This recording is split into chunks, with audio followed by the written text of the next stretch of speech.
The city of Lethbridge is a great place to call home, but over the last number of years, crime has increased. Many say much of this is because of the growing drug crisis. Joining me now in studio to discuss this is Lethbridge Acting Police Chief, Interim Police Chief Scott Woods. Welcome to Bridge City News. Well, thank you. Thanks for having me. So Scott, let's begin first of all with the MACLEAN'S magazine annual report on crime. Last year, Lethbridge was number 19. This year, we're number 15. Crime is going up in our city. What's going on? Well, we're certainly aware of those statistics and our ranking within that magazine's report. It's certainly something we're not proud of, although we're a little bit optimistic that we're trending in the right direction. There are certainly some issues that are going on within the city that are of concern to obviously us, the police, and the citizens of Lethbridge. And yeah, there certainly has been an increase in crime.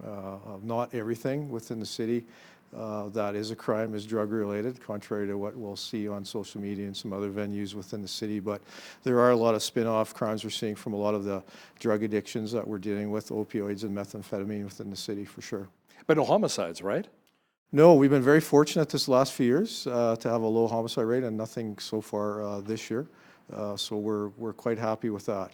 Again, those are pretty tough to predict. I've been through actually working back in that unit when we had 10 in 2 years. So depending on the circumstances of what's going on, a lot of things, and one of the reasons I give us a lot of credit for having a lower homicide rate is a lot of these violent crimes that we're actually seeing without the good work of our friends over at EMS and the people at Chinook Regional Hospital. There have been medical technology and advancements have really helped save a lot of people's lives that I think, 10, 20 years ago, we might have more homicides than we would in today's day and age. You know, it's interesting. I'm glad you brought up the Chinook Hospital and with the EMS.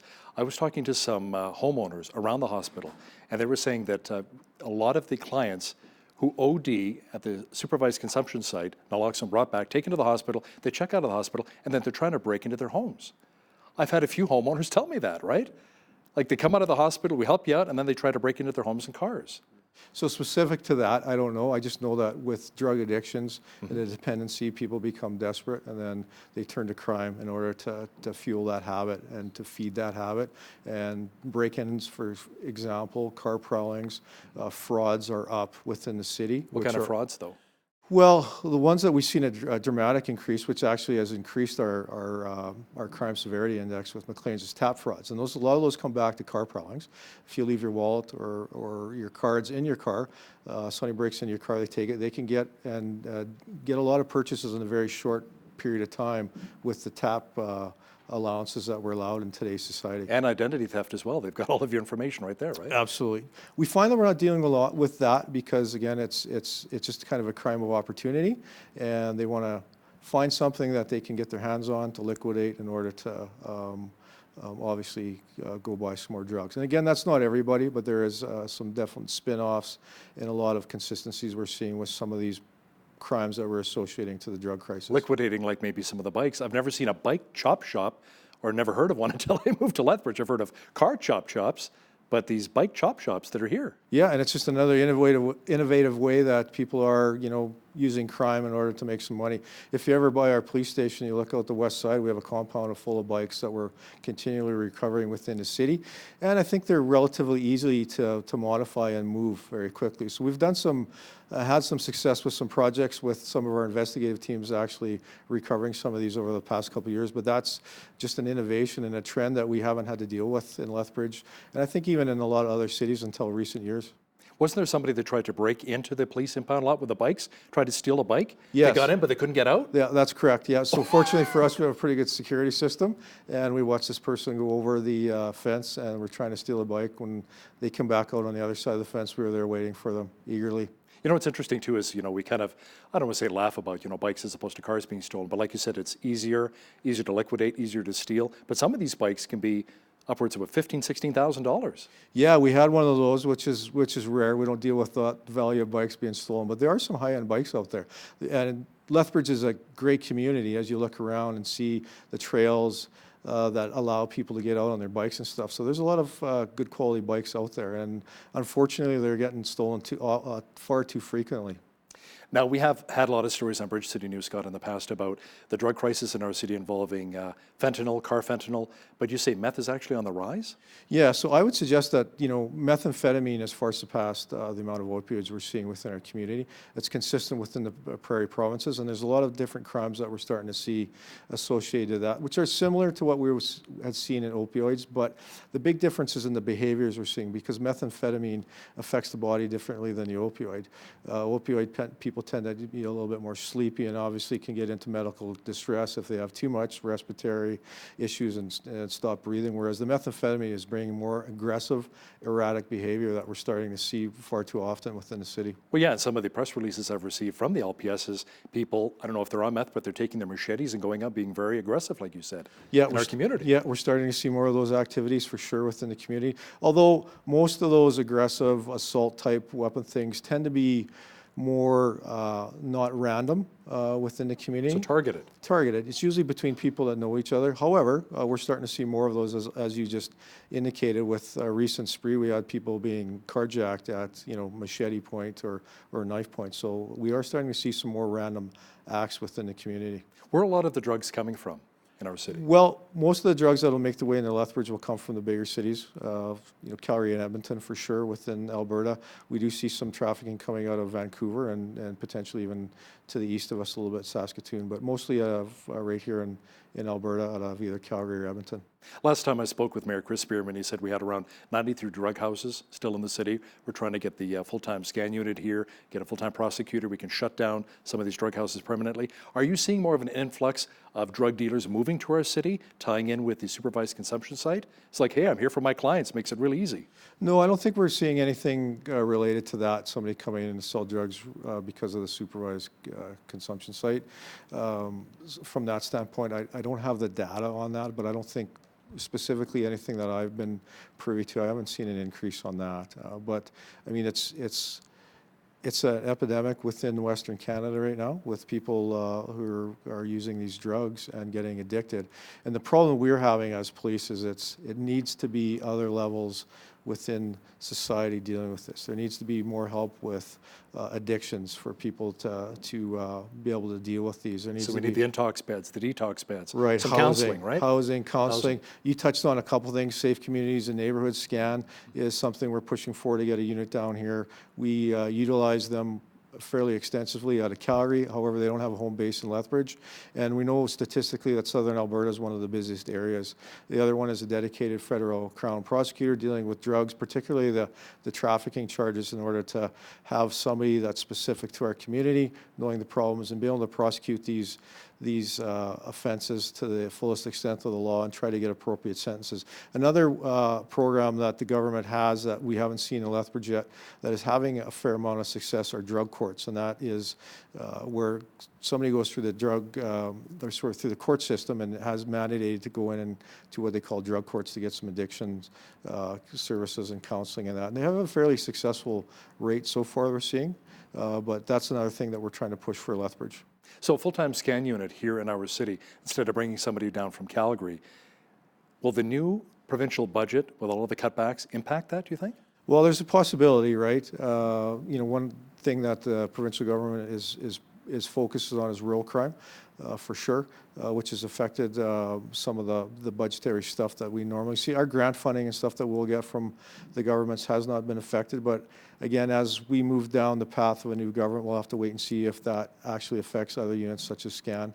I'm not aware of anything specific to this point yet. How about the supervised consumption site itself? Some of the police officers I've spoken to, some of the EMS in town say they're feeling a little stressed right now. Some people are on long-term disability. It's really stretching your resources thin. Can you comment on that?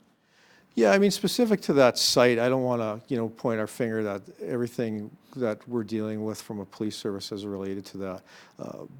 The opioid crisis and the methamphetamine crisis within the community stretches beyond that site. But we are seeing some increased numbers with some of our officers having to deal with things. And one of the things you talk about is compassion fatigue. Like we are, in my career as a frontline police officer, to do CPR on people did happen, but it's not happening as frequently as we are seeing from the front line, and that includes our friends over at EMS having to deal with bringing people back to life. We're carrying And sometimes the same person over and over and over again. yeah, we're bringing Narcan. We're carrying Narcan now. Those types of things to bring people back to life. So we're dealing with these fairly dynamic and serious situations more and more often, and it is taking its toll on our people. What advice would you give to homeowners, property owners, and maybe even business owners who want to keep their properties safe, keep their families safe?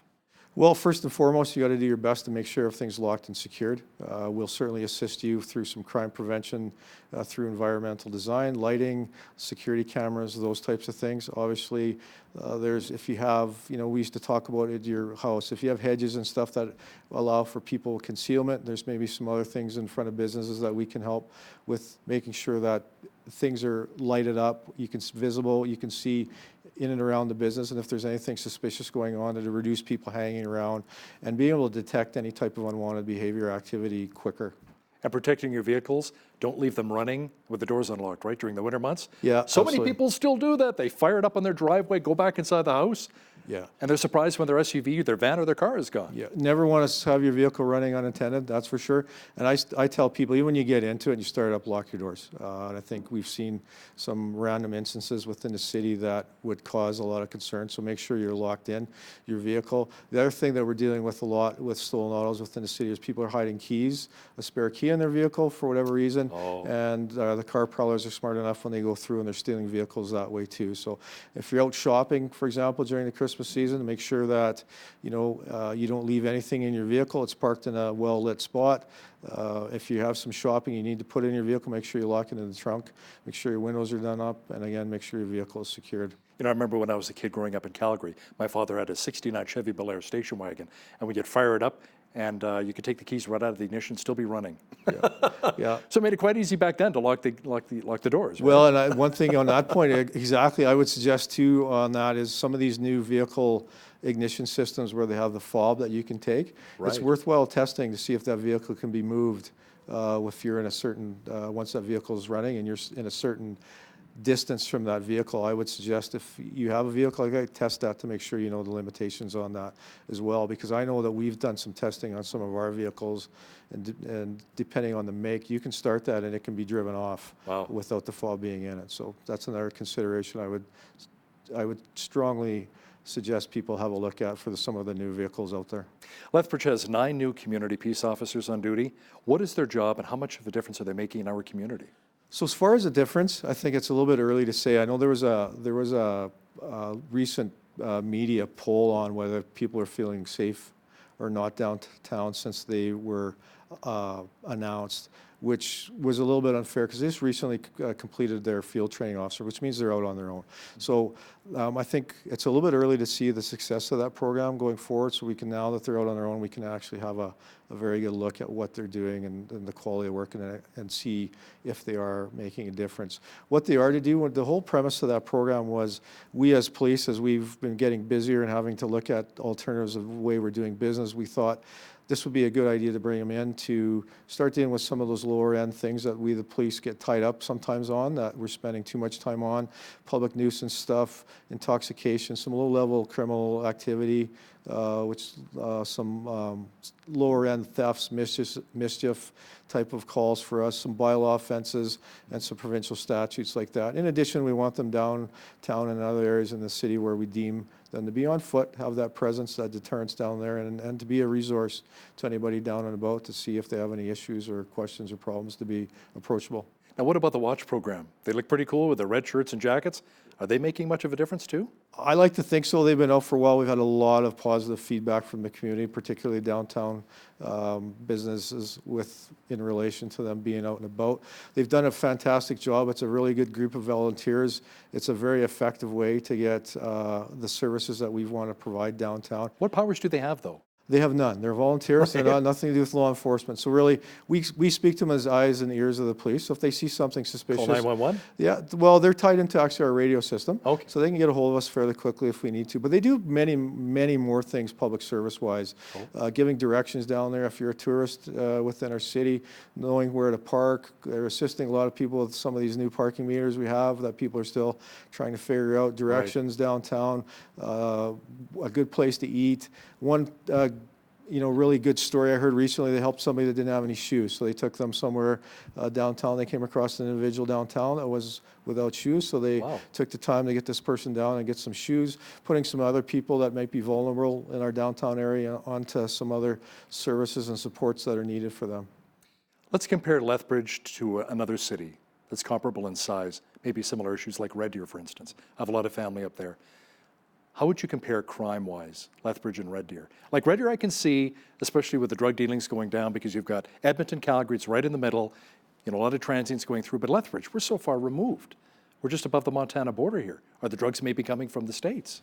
Well, I think they're coming from anywhere that they can get in, to be honest with you. And I think we have to be careful that your location is going to make you immune from some of the crime and some of the issues that communities are facing in society today. I think it doesn't matter where you're at. It's going to be touching the communities. The drug crisis is going to be touching whatever community it can and will. And it's been touching a lot of families in communities where I'm sure you know some people that have been affected by it. They never thought that would ever impact them or touch them in the way that it has.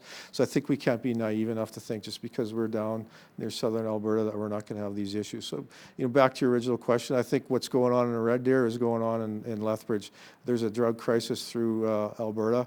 I would suggest in the prairies. Methamphetamine, I would suggest, is the biggest issue right now. And that's not to speak down upon the opioid issue. The opioid issue is a serious issue, but the difference between that and the meth is some of the more erratic behaviors we're seeing. So I think it's touching the prairie provinces in particular right now in a pretty impactful way. Bottom line is we have to take back our cities, right? Well, we're sure trying, and we're looking at some new strategies. We're going before council here in a couple weeks with a resolution. They wanted us to come back and look at adding some additional staff. So we've got some ideas on how we want to do that. So yeah, we definitely need to rethink a couple things and move forward on a couple different approaches. Lethbridge Interim Police Chief Scott Woods, thanks a lot for joining me in studio today. My pleasure.